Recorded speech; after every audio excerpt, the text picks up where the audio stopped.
नमस्कार। इन सूफ़ी कहानियों की श्रृंखला में आज जिस कहानी को लेकर उपस्थित हुए हैं, वो एक बहुत ही पुरानी कहानी है जो रूस में बड़ी प्रचलित हुई। तो कहानी है कि एक छोटे से गांव में एक बच्चा रहता था और उस बच्चे को सभी लोग मूर्ख कहा करते थे। मूर्ख कहते थे, बेवकूफ़ कहते थे। तो वो जो भी कुछ काम करता, उसके आसपास जो भी लोग खड़े होते, जो भी उपस्थित होते, वो सब उसे बेवकूफ़ ही कहते। उसके हर काम को बेवकूफ़ाना काम कहते। और जब आसपास के सभी लोग आपको कुछ खास कहने लगते हैं, तो उन शब्दों का धीरे धीरे आप पर असर होने लगता है। आप चाहें या ना चाहें, लेकिन आपका अचेतन उन सुझावों पर अमल करना शुरू कर देता है। आपके अंदर ये धारणा मजबूत करने लगता है कि आप भी वही हैं जो आपको सुझाव बाहर से दिए जा रहे हैं। तो उसको सुझाव मिल रहे थे कि वो बेवकूफ़ है, वो मूर्ख है, बुद्धिहीन, बिल्कुल जड़ बुद्धि है। सभी लोग उसको ऐसा ही कहते। तो उसे भी अब धीरे धीरे यकीन हो चला था। बीच बीच में वो कोशिश तो करता कि कुछ कामों को वो ठीक से बुद्धिमानों की तरह कर सके, लेकिन देखने वाले फिर भी उसका उपहास ही उड़ाते, उसका मजाक उड़ाते और उसे कहते कि देखो फिर तुमने वही हरकत कर दी ना, बेवकूफ़ों वाली, मूर्खों वाली, बुद्धिहीनों वाली, तुम बिल्कुल जड़ बुद्धि हो। तो ये सुनते सुनते वो बच्चा बड़ा हो रहा था और बड़ा होते होते तक उसे ये यकीन हो गया कि वो मूर्ख है और कुछ किया नहीं जा सकता। लेकिन जब सभी लोग आपसे यही कहें और आपका मजाक उड़ाएं तो बुरा भी लगता है। तो वो चाहता था किसी तरह लोग उसे इस तरह अपमानित करना छोड़ दें। वो चाहता था कि गांव वाले उसे ऐसा ना कहा करें, क्योंकि उसे दुख भी होता, पीड़ा पहुंचती। लेकिन गांव वाले थे कि उन्हें बड़ा सुख मिलता, आनंद मिलता। किसी को नीचा दिखाने में किसको आनंद नहीं आता। देखा होगा आपने, अगर बचपन को याद करें तो जब कोई बच्चा कीचड़ में फिसल के गिर जाता था, तो आसपास सभी बच्चे ठहाका लगा लगा कर हंसते थे। कोई आगे बढ़कर हाथ नहीं देता था, उसे उठाने का प्रयास नहीं करता था, उसे मदद नहीं देता था, बल्कि देता तो था, उसे वो तकलीफ देते थे। आसपास इकट्ठे होकर हंसते थे और फिर वो सारी बातें आसपास में जितने भी लोग मिलते थे उनको भी बताते थे और ठहाके लगा के हंसते थे। तो दूसरे को नीचा दिखाने में हमें बड़ा रस मिलता है। तो ऐसे ही वो भी लोग थे जो उसको दुखी किया करते थे, नीचा दिखाया करते थे। तो ऐसे उसका जीवन भी कट रहा होता है, दुखी, उदास, प्रताड़ित, हमेशा अपमानित जीवन वो जी रहा था। तभी उसे सुनने में आता है कि पास से कोई सूफी फकीर जा रहा है। तो उसका भी बड़ा मन होता है कि उस सूफी फकीर को ये अपनी व्यथा कहे, अपनी परेशानी कहे, तो शायद कोई हल निकल आए। दिन में तो वो क्या जा सकता था, उसके पास में गांव वाले ही उसे इतना परेशान करते। तो वो रात के अंधेरे में छुपते छुपाते किसी तरह उस सूफी फकीर के पास में जाता है और उससे पूछता है कि आप मुझे बताएं मैं क्या करूं, मैं तो बहुत दुखी हूं, परेशान हो गया हूं।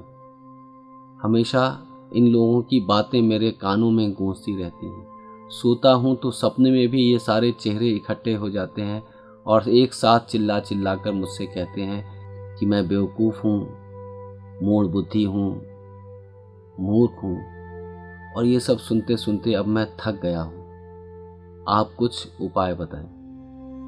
तो फ़कीर कहता है कि कोई बात नहीं, ये तो बहुत सरल सा उपाय है।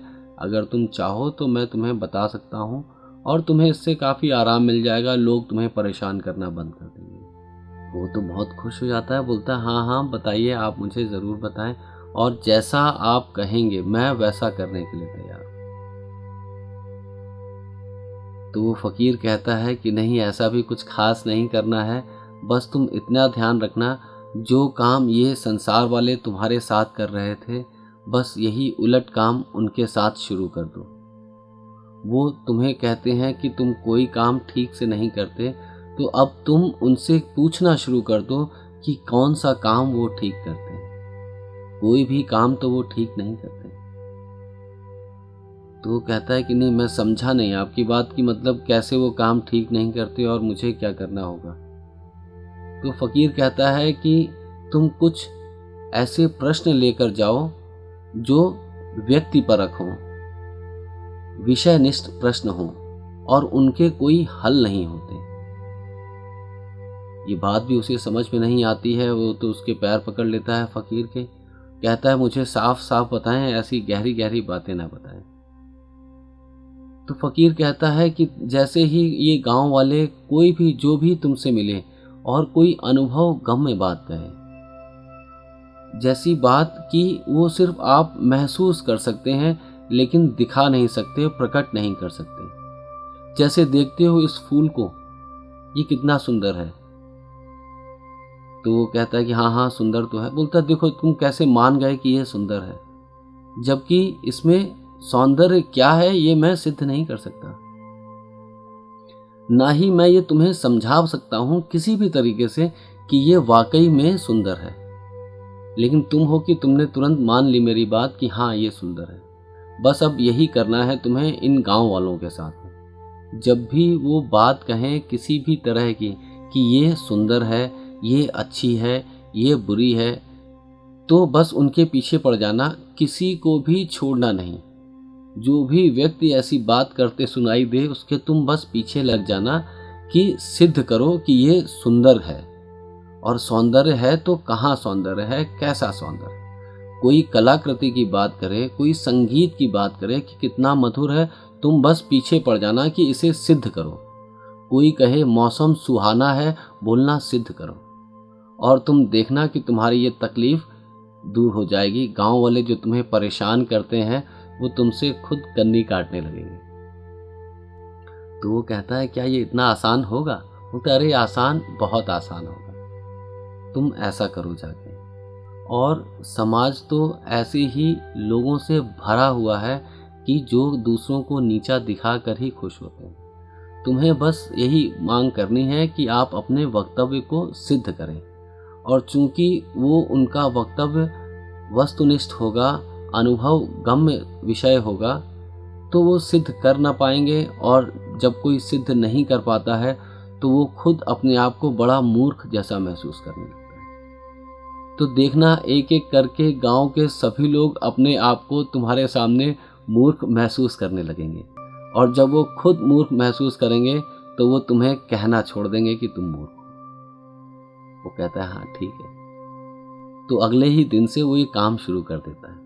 कोई भी उससे कहता कि देखो कितनी सुबह खूबसूरत निकली है, तो पीछे ही पड़ जाता, सिद्ध करो कैसे खूबसूरत है।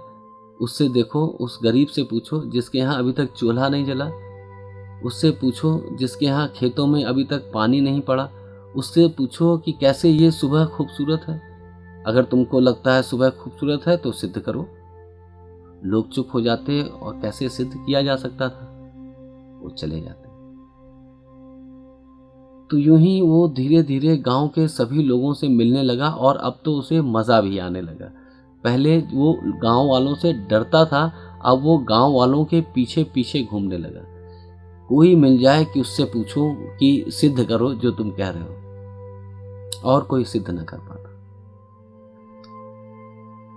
कुछ दिनों बाद फिर उस फकीर का गांव में लौटना होता है, तो लोग उसको घेर लेते हैं और कहते हैं कि हमारे यहाँ गांव में जो पहले मूर्ख होता था अब तो चमत्कार हो गया, वो गांव का सबसे बुद्धिमान व्यक्ति हो गया। तो फकीर बोलता है ठीक है, मुझे भी मिलाना उससे। बोलते हैं हाँ हाँ हम जरूर मिलाएंगे। वो मिलाते हैं तो दो फकीर देखता है कि ये तो वही लड़का है जो इससे पूछने आया था कि मुझे कैसे छुटकारा मिले इन गांव वालों से, उनके तानों से।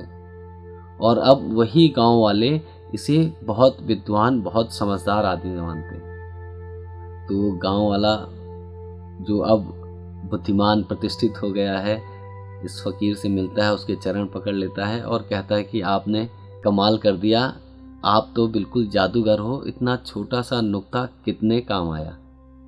जहाँ मैं सोचता था लोगों से मेरा बचाव हो जाए, वहाँ तो अब लोग मुझे ही विद्वान समझने लगे हैं। तो फ़कीर कहता है, इस दुनिया का यही दस्तूर है।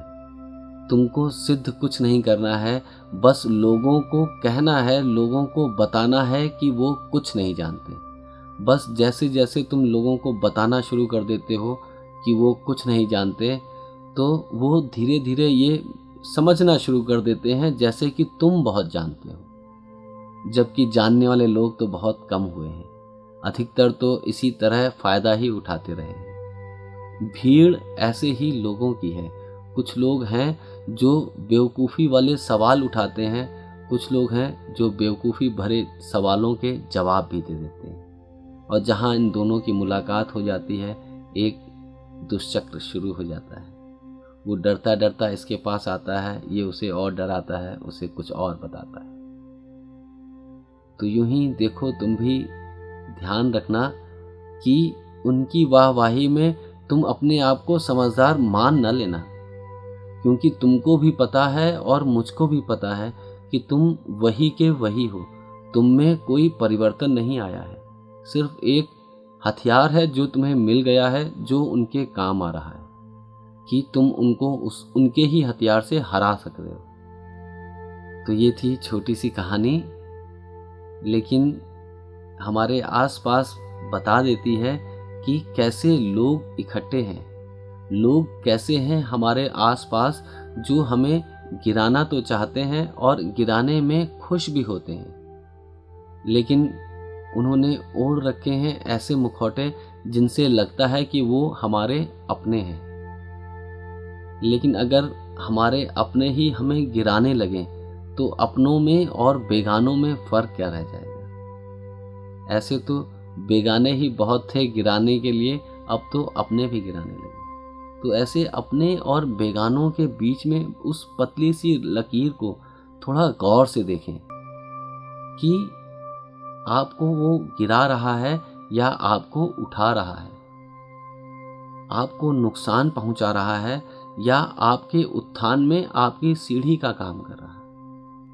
और लोगों को देखने के साथ साथ अपने को भी देखें कि हम किसी के काम आ रहे हैं, या दूसरे जब फिसल के गिरते हैं तो हमारे अंदर भी बरबस हंसी आ जाती है, हम भी खुश हो जाते हैं दूसरों के गिरने पर। और जो दूसरों के गिरने पर हंसते हैं वो शायद एक दिन बहुत गहरे गिर जाते हैं कि फिर उन्हें उठना बहुत मुश्किल हो जाता है।